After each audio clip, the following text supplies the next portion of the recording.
សម្រាប់ព្រឹកនេះចាទូចានឆ្នាំងដែលយើងធ្វើការដំឡើងរយៈពេល3ថ្ងៃពេញនេះគឺចាសម្រិតសម្រាំង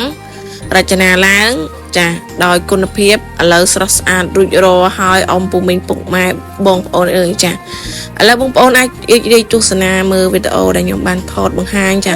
មុននឹងយើងយកចាដឹកឲ្យភ្ញៀវសូមថតជាវីដេអូបង្ហោះឲ្យបងប្អូនបានទស្សនាមើលថាទូនេះមានលក្ខណៈគុណភាពស្អាតពិសេសត្រង់ណាបានជាចាស់បងគាត់តែងតែកំងកាត់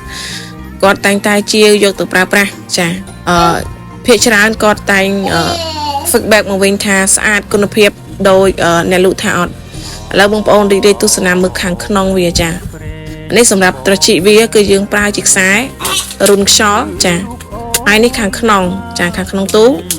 មានបរិវេណធំចាយើងអាចផ្ទុកចានឆ្នាំងយើងអាច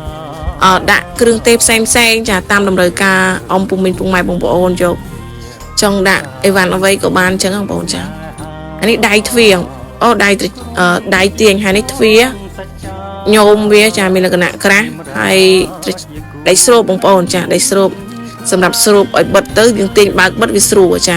ហើយចិត្តល្អហើយសម្រាប់នេះគឺកៅស៊ូយើងបិទជុំវិញហ្នឹងគឺ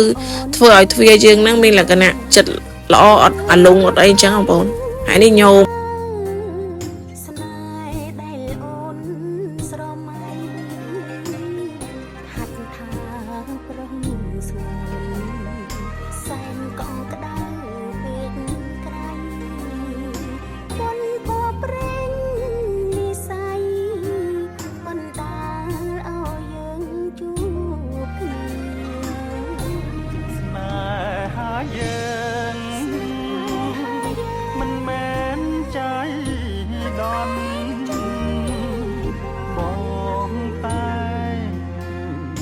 ស្រន់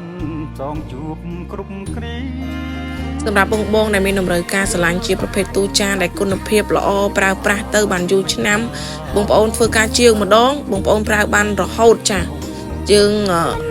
ជាងម្ដងបានរហូតអញ្ចឹងឥឡូវបងប្អូនមានតម្រូវការបងប្អូនអាចកំងបានចាអរគុណ